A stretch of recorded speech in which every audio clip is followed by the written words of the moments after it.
अस्सलामुअलैकुम, मैं हूं सबा भट्टी और आप देख रहे हैं MAT 20 न्यूज HD। आइए नजर डालते हैं आज की अहम खबर पर। नाजरीन, अब रुक करते हैं तहसील हेडक्वार्टर जंड की तरफ, जहां से हमारे district bureau chief Altaf Tahir ने पीपल्स पार्टी जिला अटक के नायब सदर मलिक जलील का खसूसी इंटरव्यू किया, जो सामीन और नाजरीन की समातों की नजर है।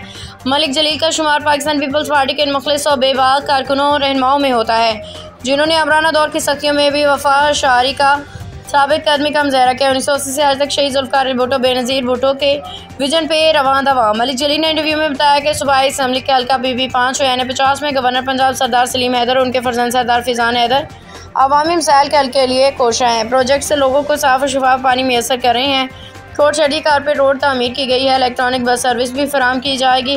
कन्वीनियर सरदार फिजान हैदर और दीगरान ने जब इकराम ने सरदार आसिफ खान काल, मलिक गुलाम असगर नंजरा, सैयद आतिफ शाह जंड और तहसील भर के नई तंजीम का चुनाव करेगी। वाज़ेह है कि गवर्नर पंजाब के फर्जंद सरदार फिजान हैदर खान कौमी असम्बली के हल्का NA50 सूबाई असम्बली हल्का PB5 जंड से सैयद आतिफ शाह उम्मीदवार हैं। पीपल्स पार्टी बरसर इक़्तिदार आके आवाम के मसाइल तरजीह बुनियादों पर हल करेगी।